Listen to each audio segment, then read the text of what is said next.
Voy al cielo, soy peregrino a vivir eternamente con Jesús. Dios le bendiga, hermanos, una vez más. Dios nos permite pues, estar con una persona que le tengo un amor inmenso, un respeto inmenso, una persona que, gracias a Dios, que me ha permitido pues, poder compartir con Octavia, una hermana que quiero mucho, que le tengo mucho respeto. Y hoy le vamos a hacer unas cuantas preguntitas. No te pongas nerviosa, es algo sencillo. No hay gancho, entre comillas. Solamente queremos saber el propósito de la entrevista. Queremos saber a través de su tiempo, o sea, el tiempo que te ha tenido como cristiana, los cambios que te ha hecho en su vida, cómo él ha obrado, todo, todo, todo. El propósito esencial es que los hermanos que van a entrevistas pues puedan de una manera u otra fortalecerse en su fe. Octavia, cuéntame, ¿cómo estás? ¿Cómo te sientes? Buenas tardes, Reiner. De maravilla. Amén. Muy bien, gracias al Señor porque es una buena oportunidad que Él nos da para Qué honrarlo a Él bueno. siempre a través de nuestro testimonio, de poder expresar cuán grandes cosas el Señor ha hecho con nuestras vidas. Ese es uno de los propósitos de la entrevista. Me gustaría saber por qué, o sea, por qué eres cristiana, cómo sucedió eso, qué se dio para que seas cristiana. Entiendo que eh, hemos tenido el privilegio, porque yo digo que es un privilegio que uno tiene, Okay. el poder servir al Señor. Yo no nací en el Evangelio, pues yo nací en un campo y allá no se conocía el Evangelio hasta que llegó un hermano llamado Santo María Vázquez, que conoció el Evangelio a través de las prédicas que oía por radio allá en el campo. Y él vino a la capital a conocer a ese predicador, que fue Sírfides Matos, vino a conocerlo y a decirle que él había conocido el Evangelio a través de esas prédicas radiales. Inmediatamente se bautizó y trajo su familia a los pies de Jesucristo, que es una familia muy amplia, la familia Vázquez de los Santos. Okay. Y él entonces se dispuso a traerle niñas a hermanas que estaban aquí en las iglesias, o especialmente en Osama, que ahí fue que él conoció a Sírfides, Sírfides, el ministro de ahí. Él traía niñas a hermanas que querían muchachitas para criar o lo que sea. Yo tenía 5 años cuando a mí me trajeron aquí, ahí a Osama. Mi mamá de crianza, la hermana Lalita, me crió, me trajo a esa iglesia. Y yo entiendo que fue el propósito que el Señor tenía para mi vida. O sea, cómo yo iba a conocer el Evangelio a través de eso, de traerme aquí a ese hogar cristiano, donde yo pude conocerlo a Él. Y ya, al crecer en el Evangelio, ya a la edad de 12 años, yo entendía que era pecadora y decidí, el Señor puso en mi corazón el que yo sienta que soy pecadora y que necesito tener una relación con Él. Esa relación que Él dispuso desde antes de la fundación del mundo, que yo tuviera con Él. Ok. Fíjate que casi siempre es prácticamente imposible que en las entrevistas no salga el nombre de Sylphy Mato. ¿Por qué piensas que es así? ¿Quién es Sylphy Mato para ti en tu vida? O sea, ¿por qué te impactó tanto? ¿Por qué yo veo que los hermanos siempre lo mencionan? ¿Por qué? Bueno, Silfides Matos podría decirse que es prácticamente uno de los hermanos que más han influido en el cristianismo en Ok. nuestro país. A través de él fue que la mayoría de personas, por lo menos en aquellos años, los años 60, 70, 80, pudieron conocer el Evangelio, porque realmente Sílfides era un hombre que impactaba, tanto de personalidad como en la forma que él se expresaba, la forma en que predicaba el Evangelio, la forma que él hacía con los hermanos, la forma en que interactuaba con los hermanos. O sea, Sílfides no era un simple ministro, él iba más allá. Sílfides llegaba a tu casa a cualquier hora del día y cómo están aquí, Se se te sentía aparecía como una desde... especie de padre o algo así. Ok. Exactamente, eso fue él, un padre para todos en la iglesia. un hermano para los más mayores, un hijo para las más adultas. Por ejemplo, en el caso de mi mamá podía ser hija de él, madre de él, madre de él. Y ella y todo el mundo de alguna forma tuvo que ser impactado. El que pasaba por la vida de Sílfide no pasaba porque sí, algo tenía que quedársele, algo. Ok, bueno, sí, sé que él fue el que lo casó a ustedes, ¿no? Sí, de hecho la última vez que él fue a la iglesia fue el día que nos casó y la última boda que hizo, lógicamente, fue la de nosotros. Ok. ¿Hay algún otro hermano que puedas ver como que sea parecido a él? No sé. Bueno, el hermano Federico definitivamente, con todo y que sus personalidades, sus caracteres son diferentes, pero es prácticamente lo mismo. O sea, te impactan de tal forma que te atraen a través de su testimonio, de su forma, del trato, de hacerte sentir como que tú eres realmente parte de él y sobre todo ese celo por el Evangelio.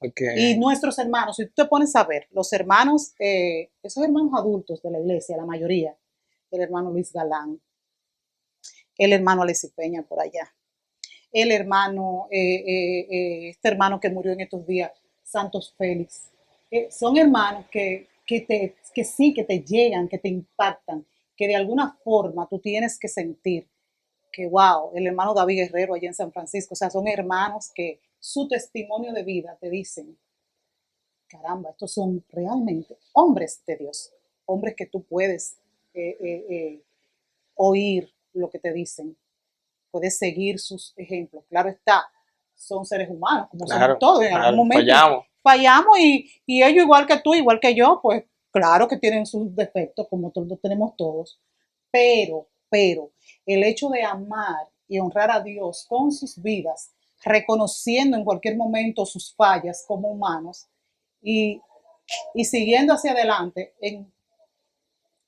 con el propósito de llegar a esa meta que ellos saben y que han podido también enseñar a otros y estimular, motivar a otros a que también tengan como punto fijo esa meta de llegar hasta la presencia del Señor. Amén. Debe ser el norte de cada cristiano.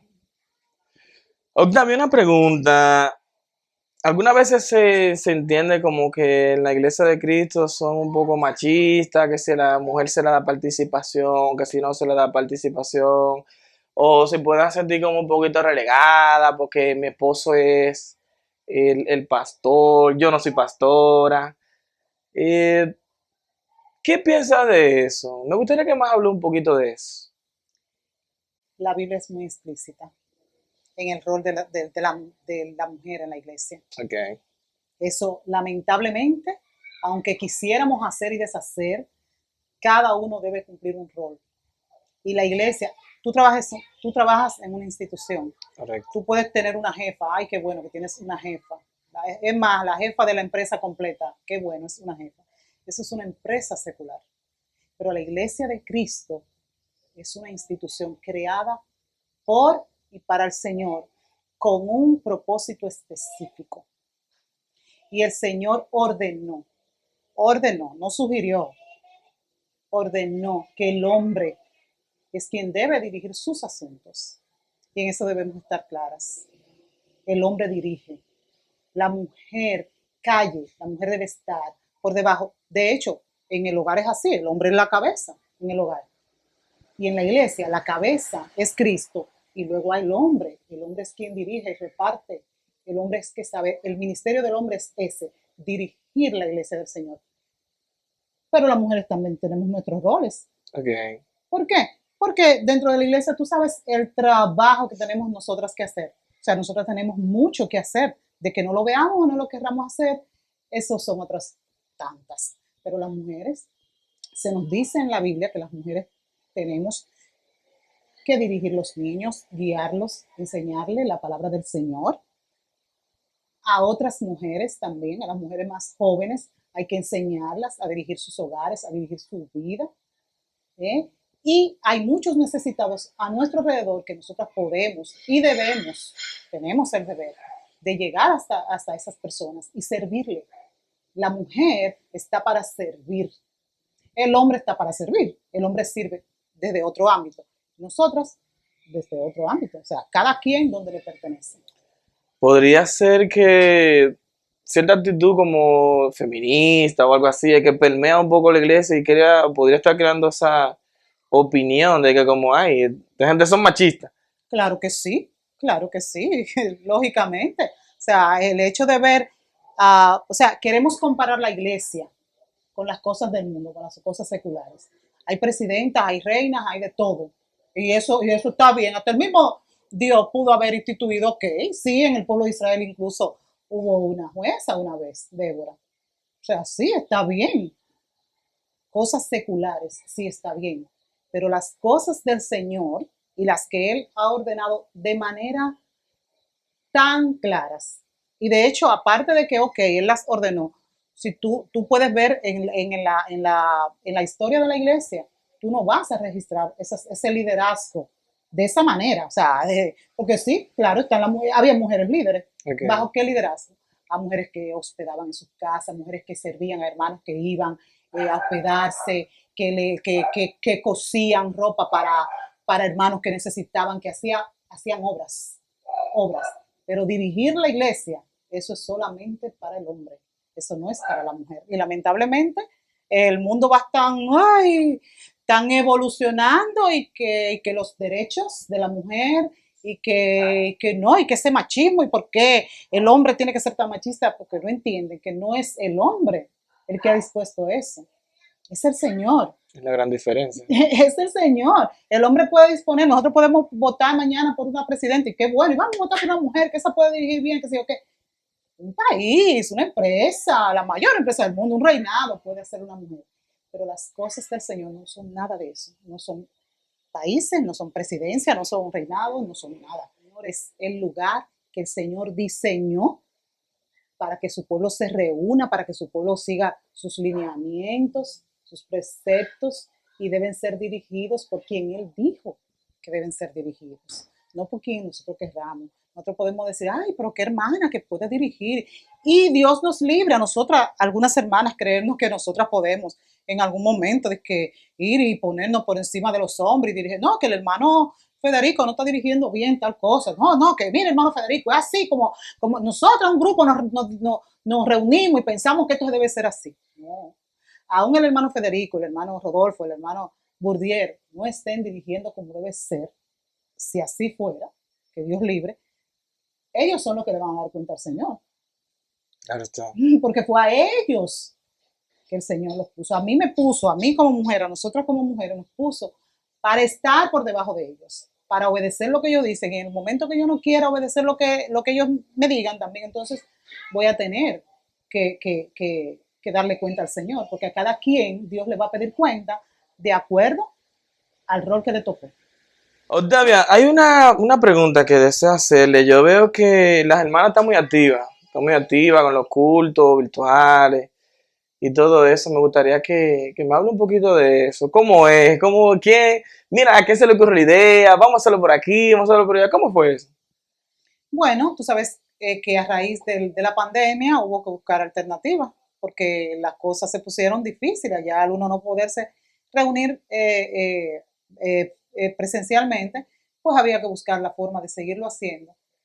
Y como se abrió esa brecha del Zoom que ha venido en cierta forma a bendecir la iglesia, porque a través de ella pues uno se puede reunir, uno puede interactuar. Entonces, como ya nosotros teníamos nuestro ministerio de trabajo, lo que hizo ese ministerio, trasladarse ya de la presencialidad a la virtualidad, y tratamos en la medida de lo posible de hacerlo lo más, nunca en la vida va a ser igual, no claro, lo mismo claro. Ni es igual, pero hacerlo lo más llamativo y a la vez de la forma en que nos pueda producir realmente satisfacción y crecimiento, que el crecimiento en la fe pues no disminuya, sino que de alguna forma pueda crecer a pesar de las circunstancias por las que estamos atravesando, podamos fortalecernos. Esa es una herramienta, un mecanismo que el Señor nos proveyó, pues gloria a Dios por eso. Amén. ¿Sabes qué? Mira, si comparamos como ahora usamos Zoom y toda esa plataforma para poder, pues de una manera u otra, evangelizar o congregarse. Si lo comparamos con los años 50, ni se imaginaba algo así. Y si nos vamos más atrás, al primer siglo, pues sería totalmente distinto. Pero no nos vamos a ir tan lejos. ¿Cómo entiende que ha podido ir cambiando o adaptándose a la iglesia en cuando te bautizas hasta el día de hoy? Mucho. La iglesia ha cambiado mucho. Ha caído mucha agua de allá para acá. De cierta forma, nos hemos ido acomodando. Y ese acomodamiento provoca que muchas veces uno vaya perdiendo como ese primer amor, ese deseo que uno tenía de que, por ejemplo, si yo tenía que irme a la iglesia a pie, o sea, yo me iba a pie, yo no tenía problema en irme a pie. Y ok, yo sé que martes, jueves y domingo hay culto, y yo tengo que irme a pie a mi iglesia y yo me voy sin problema. Hoy día, quizá es posible que si yo no tenga el carro disponible, el pasaje de irme, ay, no vaya, ay, eso es muy lejos, teniendo la misma distancia, la iglesia no se, la congregación no ha cambiado de lugar, está en el mismo lugar, pero ya yo me lo encuentro lejos, por la comodidad. No, si yo no tengo para coger el Uber, o si no tengo porque que el hermano Riner me iba a pasar a buscar y que ya Riner no va, porque se le presentó algo, pues entonces yo no voy porque yo no, nos hemos acomodado de cierta forma. Entonces, lo mismo, todas estas tecnologías han contribuido también a que nos acomodemos tanto, que nos acomodemos mucho. Ya todo es tan virtual. Y esta pandemia vino a hacerlo todavía más. Ya entendemos que a través de ahí nosotros podemos resolver todo. Ya yo puedo hablar contigo, yo puedo mandarte mis bendiciones, puedo decirte que te quiero mucho a través de todas esas cosas. No necesito, entendemos que no necesitamos el estar juntos, ese compartir, ese ver en qué yo te puedo ayudar de alguna forma, que no necesariamente la tecnología te va a ayudar en eso, no. Hay cosas que no se pueden reemplazar. Y nos hemos acomodado, esa es la palabra realmente. Con el tiempo nos hemos ido acomodando. Ok, ¿sabe que a los hermanos que hemos entrevistando tienen ese parecer? Como hay una especie de media que ellos identifican como que se ha ido acomodando un poquito, pero también entendemos que tiene que ver mucho con el asunto de la pandemia. Pero cambiando un poquito de tema, ¿cómo se siente? O sea, ¿qué cambio ha hecho en tu vida ser la esposa de un pastor? O sea, ¿es una carga? ¿Es una bendición? ¿Cómo del comparar un matrimonio en el que no hay un pastor o una esposa de un pastor con otro matrimonio puede haber una diferencia? ¿Cuál podría ser esa diferencia? Bueno, puedo decirte que para mí no ha habido gran diferencia. Te digo por qué. Porque yo siempre he tenido un compromiso con el Señor. Y mi compromiso con el Señor me dice que yo debo hacer lo que debo hacer, lo que el Señor me ha mandado, independientemente de que sea la esposa de un pastor. Okay. Claro está, ya,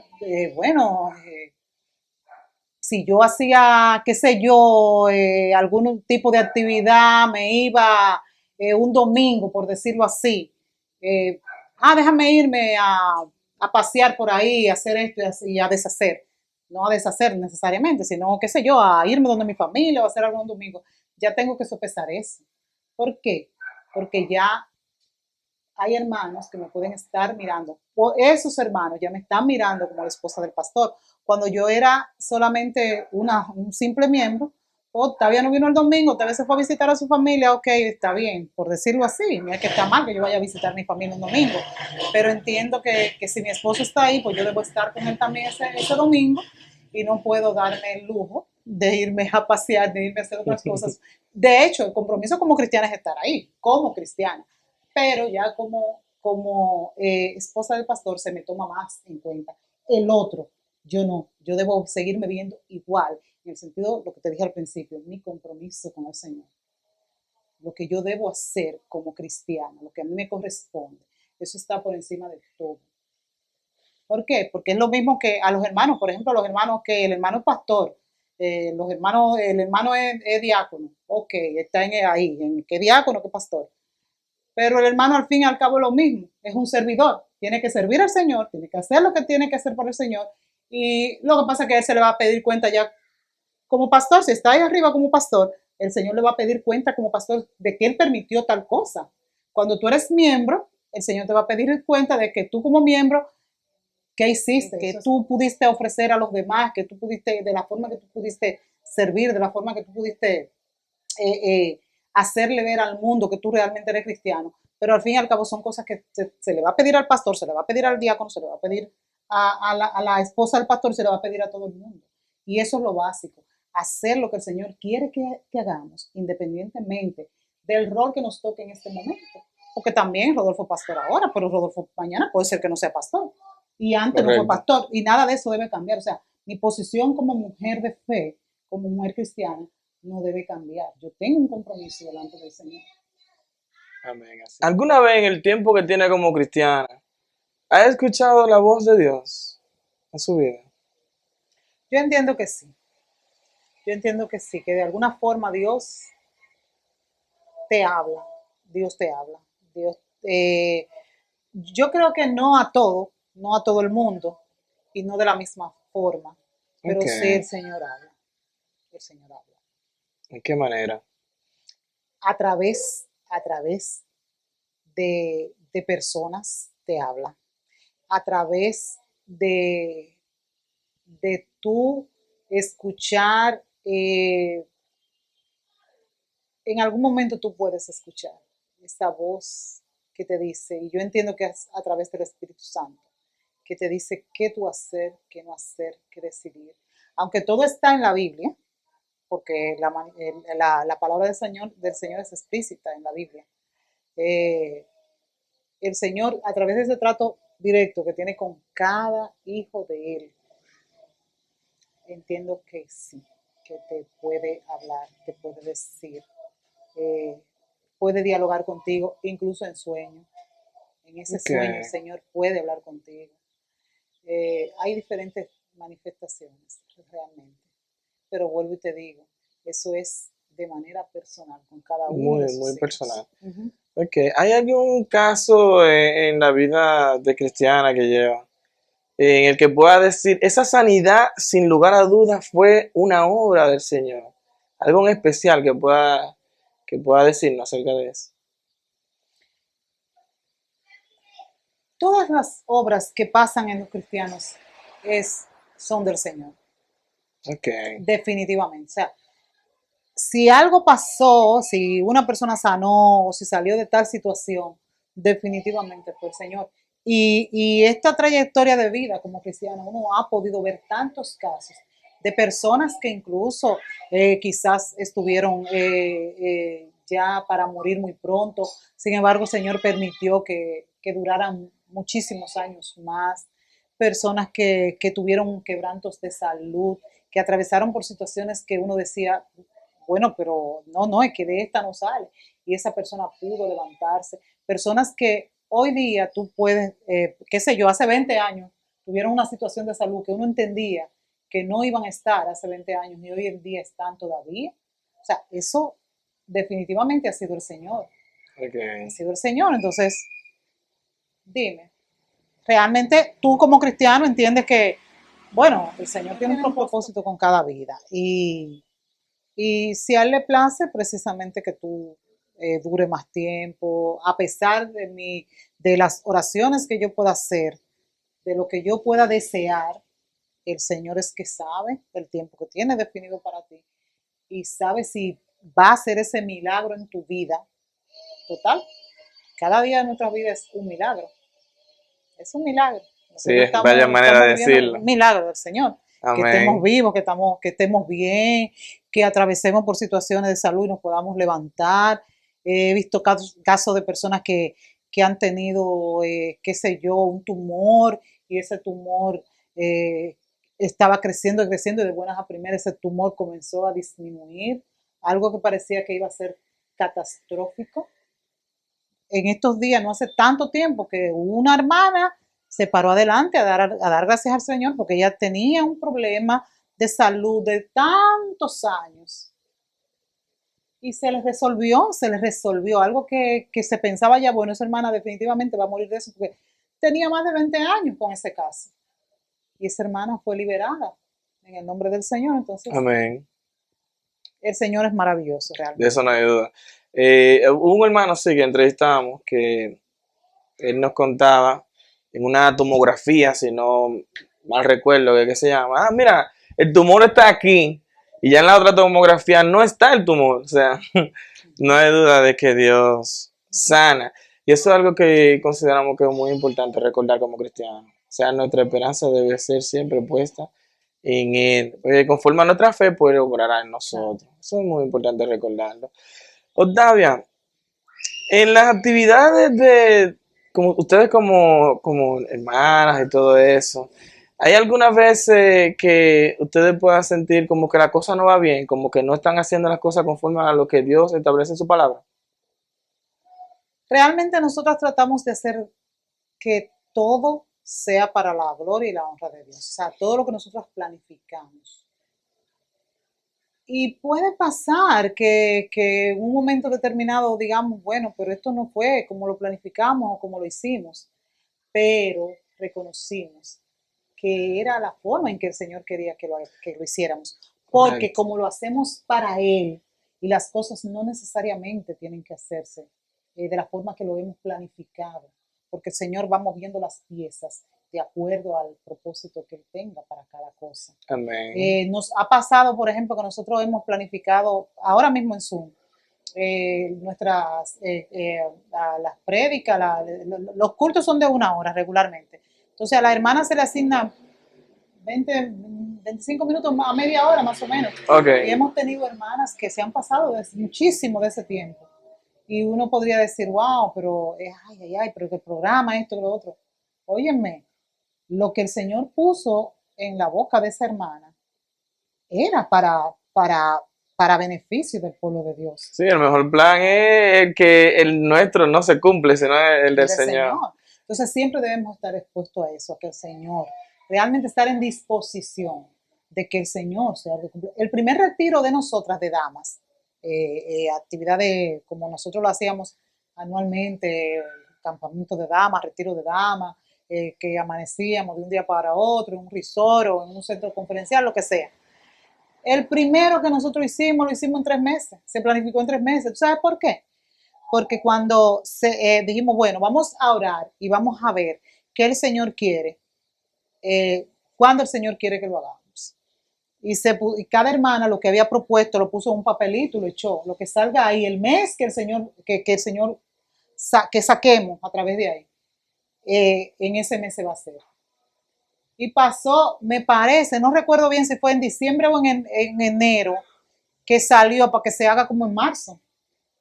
Salió ese mes, porque habían hermanas que decían, no, vamos a planificarlo para dentro de tanto tiempo, y otras decían, no, pero que eso está muy lejos, puede ser más cerca, pero es que no, que entonces no se va a poder planificar bien. No, si uno se pone la cosa, lo puede planificar, claro que sí, y salió así, salió cerquita, bueno, salió lo más cerca que se pudo. Bueno, eso fue lo que el Señor dispuso, y fue un retiro maravilloso. Amén, como debe de ser.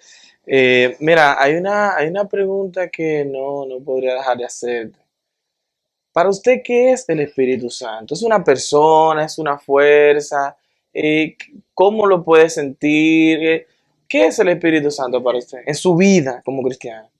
El Espíritu Santo es Dios en ti, porque fue el que, es la forma de Él quedarse aquí conmigo.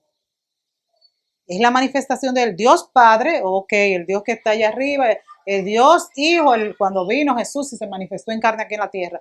Y ese Espíritu Santo, el Consolador, Dios, Espíritu Santo Consolador, que es el que está aquí contigo, conmigo, que de alguna forma uno piensa, pero ¿y cómo va a ser que se puede dividir para estar entre tantos millones y millones de personas que hay en el mundo? ¿Cómo eso no lo vamos a poder entender nunca? Correcto. Pero sí entendemos que Él está en mí, que Él está en ti, y es el que te dirige, el que te guía, el que está contigo, el que no se aparta de ti ni un momento para el que dirige esta entrevista. Hacer. Claro que sí. Él es Dios mismo, el que está con sus hijos y no los deja un momento, porque Él lo dijo. O sea, Jesús, Dios, en forma de Jesús, cuando se iba al cielo, se lo dijo a la multitud que estaba ahí: yo me voy, pero no los voy a dejar solo, le voy a dejar el Espíritu Santo, el Consolador. y lo dejó y está con nosotros. Y es el que si nosotros dejamos, Él nos guía perfectamente hacia el cumplimiento de su propósito. Porque ahí que está el problema.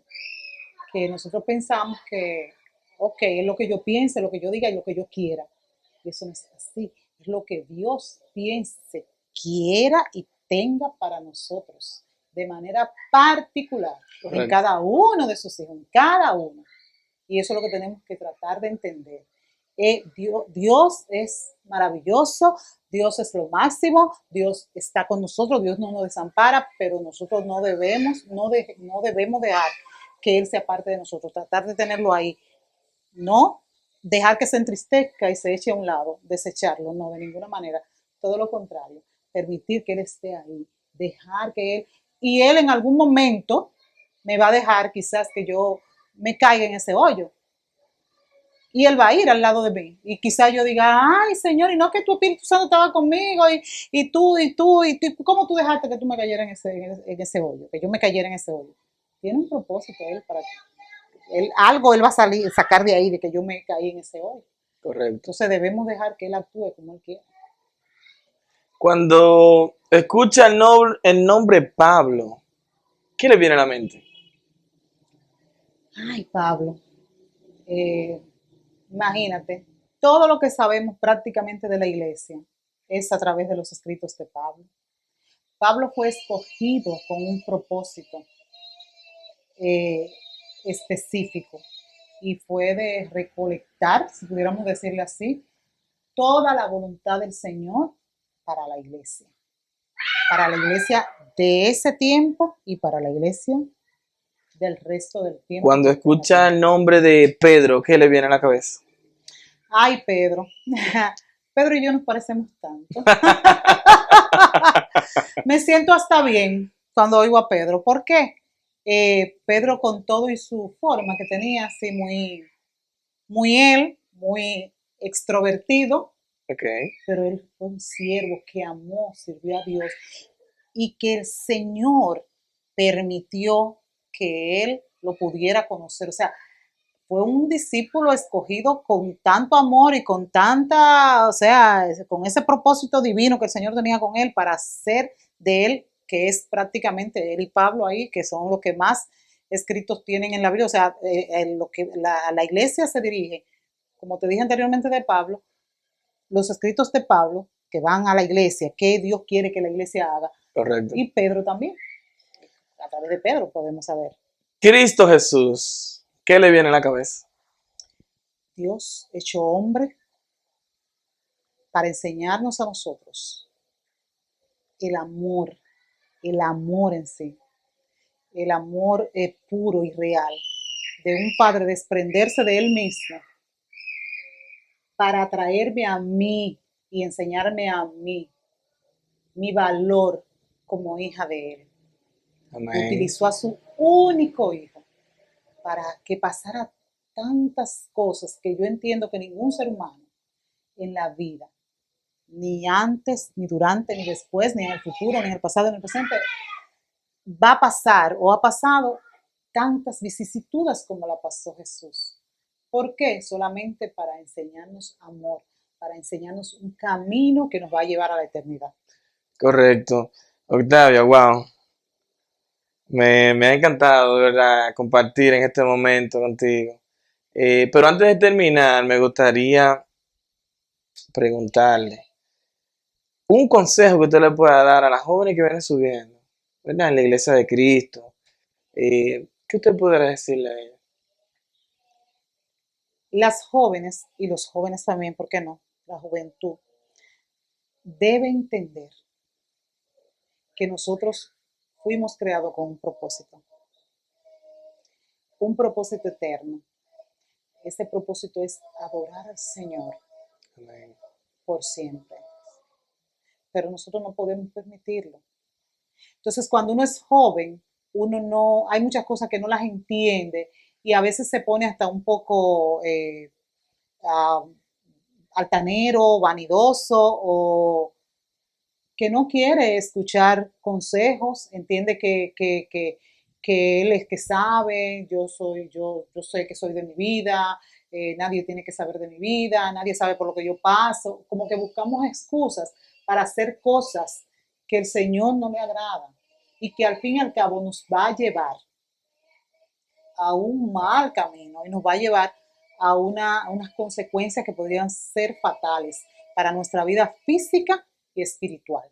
Entonces, el joven y la joven que realmente ama al Señor y quiere servir al Señor, debe estar en disposición de sacrificarse, de esforzarse, de asumir esto con responsabilidad y que independientemente de lo que vea que otros jóvenes, que incluso puedan llamarse cristianos, Okay. otros jóvenes por ahí hagan, el hombre y la mujer de Dios, independientemente de la edad que tenga, inmediatamente usted reconoce que usted es un hijo de Dios, usted debe tratar de andar como Jesús anduvo aquí en la tierra y como Jesús nos dice a través de su palabra cómo debemos andar.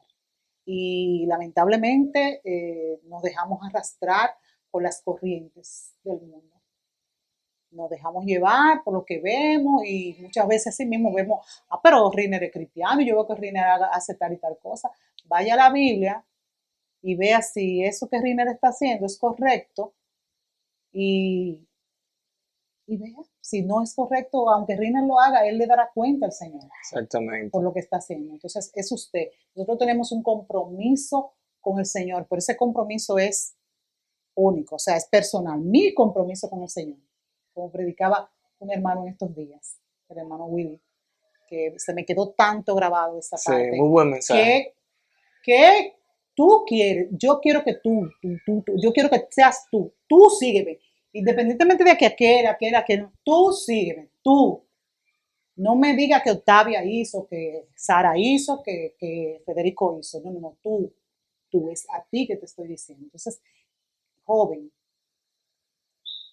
pídale al Señor que le diga qué quiere que usted específicamente Amén. haga. Y nunca, porque hasta el sol de hoy le doy gracias al Señor, que mi fe nunca ha desmayado, pero yo siempre se lo pedí al Señor, o sea, yo lo deseé en mi corazón, más que pedirlo de boca, cuando yo oro, ay Señor, por favor, que mi fe no desmaye, no, yo lo he anhelado en mi corazón todo el tiempo.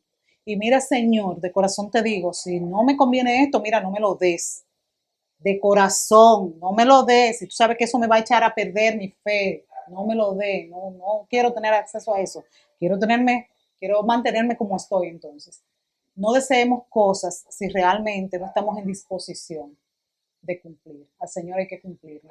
Y la mayor satisfacción que puede tener un hombre, una mujer de Dios, es poder llegar al final de sus días o poderle pasar los días que le pasen. Por ejemplo, en el caso mío, yo me siento totalmente satisfecha de que el sol de hoy, yo habiendo crecido en el Evangelio, yo habiéndome bautizado de 12 años, hasta el sol de hoy yo he podido permanecer en el Señor. Y el Señor me ha demostrado de tantas formas. O sea, el Señor me ha pagado, como dice la misma palabra Jesucristo, el que vaya conmigo, el que me siga, le daré aquí 100 veces más y al final la vida eterna. El Señor me ha dado mucho más de 100 veces más todo lo que yo he necesitado. No lo que yo he querido. Exacto. Pero sí lo que yo he necesitado. Una gran diferencia. Y el Señor me ha permitido honrarlo y me ha demostrado que estando con Él, a mí no me va a faltar nada. Y que yo honrándolo a Él con mi vida, Él me va a sostener, me va a guiar hasta donde yo quiero, de corazón, que Él realmente me guíe. Nuestro anhelo debe ser ver a Cristo. Y si yo quiero ver a Cristo, yo debo andar como Cristo quiere que yo ande. Independientemente de que yo tenga 12 años como de que tenga 100. Debo andar como el Señor quiere que ande. Si quiero ver su rostro, ¿quieres ver el rostro de Jesús? ¿Realmente? Si realmente queremos ver el rostro de Jesús, debemos meditar cómo estamos andando. Amén. Y como estamos con vida todavía, tenemos tiempo para decir, bueno, no estoy andando bien, necesito arreglar esto y aquello, porque lo más seguro que nosotros tenemos es la muerte. Así es. Y como no sabemos en el momento que nos va a llegar esta, tenemos que estar a cuenta con el Señor.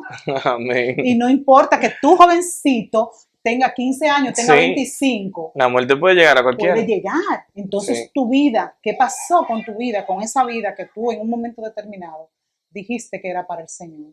Entonces cuidémonos tanto de las influencias del mundo, de las influencias de las amistades, de las influencias incluso de nuestros familiares. Vamos a cuidarnos. Ninguno de nosotros, los seres humanos, somos perfectos, pero hay hermanos que sí, que en algún momento determinado de sus vidas pueden ser. Hay hermanos que hoy día no están en la iglesia, pero esos hermanos de alguna forma marcaron nuestras vidas de forma positiva. Entonces enfoquémonos en esas cosas positivas que esos hermanos nos pueden aportar. Y vamos a la palabra de Dios, vamos a comparar. Esos hermanos están andando como el Señor quiere que. Mira, wow, vamos a seguir ese camino. Y si seguimos por ahí, lógicamente vamos a alcanzar nuestro propósito. Amén, Octavia. Wow. Gracias por permitirme entrar a tu hogar, a tu esposo también. Le he pasado muy bien escuchándote y sé que el Señor ha obrado mucho en tu vida. El propósito de estas entrevistas es que los hermanos pues, puedan verla y de una manera u otra fortalecerse más en su fe, edificarnos mutuamente, no olvidar algunas cosas y que el mundo también pues no nos desenfoque. Dios te bendiga mucho y gracias por permitirme entrevistarte y entrar en tu hogar. Vamos a hacer una oración para culminar. Amén. Padre, gracias por esta oportunidad. Gracias, Señor, porque por tu misericordia has permitido esta entrevista. Y te rogamos, Padre, que sea para la gloria, la honra de tu nombre, Señor, y que los hermanos que puedan verla, pues, se fortalezcan en su fe. Gracias, Señor. Estamos muy agradecidos de ti porque nos has dado más de lo que merecemos y porque siempre nos has ayudado. Tu Santo Espíritu mora en nosotros. No lo merecemos, Señor. Gracias por tu misericordia. En el nombre de Cristo Jesús. Amén. Amén. Voy al cielo, soy peregrino, a vivir eternamente con Jesús.